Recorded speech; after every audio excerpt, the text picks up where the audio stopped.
Welcome to ஜோலா kitchen. இன்றைக்கி சவாரி கட்டை கிழங்குல பணியாரம் செய்வோம் வாங்க. சவாரி கட்டை கிழங்க கொஞ்சமாக எடுத்துக்கலாம். நான் ஒரு டம்ளர் சாப்பாட்டு அரிசி 3 மணி நேரத்துக்கு முன்னாடியே ஊற வச்சுருக்கேன். அதை மிக்சியில் சேர்த்துப்போம். கிழங்கை சின்ன சின்ன பீஸாக போட்டு நான் நறுக்கியிருக்கேன். பெரிய பீஸாக போட்டால் இது அறப்படாது, அது வேஸ்ட்டாக போகும். அதனால் சின்ன சின்ன பீஸாக மேக்ஸிமம் போட்டுக்குங்க. போட்டு நல்லா இதை அரைச்சிக்கலாம். அரைச்சிக்கிட்டு இந்த மாவில் நான் 1 கப்பு ரவை சேர்த்துருக்கேன். அடுத்தது அரை மூடி தேங்காய் சேர்த்துருக்கேன். நல்லா கிளறிக்கலாம். அந்த ரவை அந்த மாவு தண்ணியிலேயே ஊறிடும். இந்த அரை மூடி தேங்காய் சேர்த்துருக்கேன். அடுத்தது பாகு காய்ச்சிக்கலாம். இதுக்கு தேவையான அளவு இனிப்பு போட்டு நான் பாகு அதிலே ஏலக்காய்லாம் நுணுக்கி போட்டிருக்கேன். பாகு காய்ச்சிக்கலாம். பாகு காய்ச்சி நம்ம அந்த மாவோடு சேர்த்துக்கலாம். மாவோடு சேர்த்து உடனே கிளறி விட்டுடணும். ஏன்னா பாகு சூடாக இருக்குது, மாவு ஜில்லுன்னு இருக்குது, ரெண்டும் கட்டி பிடிச்சிரும்.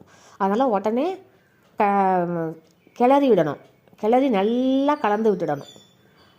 அப்போ தான் எல்லாம் ஒன்று சேர எல்லா இடத்துலையும் இனிப்பு பரவும்.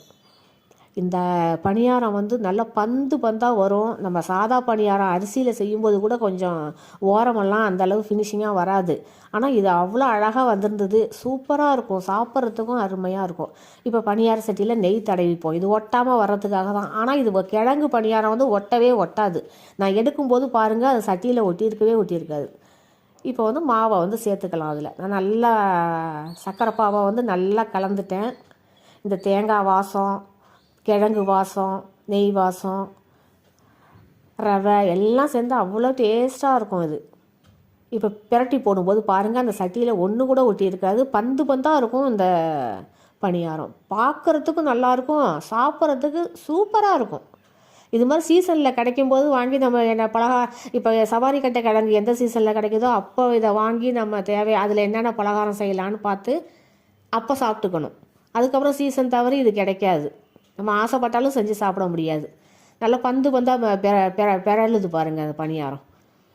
இப்போ நல்லா வெந்தோன்னே எடுத்து இன்னொரு பிளேட்டுக்கு மாற்றிக்கலாம். இதே போல் எல்லா மாவையுமே பணியாரமாக சுட்டு அடுக்கிக்கலாம்.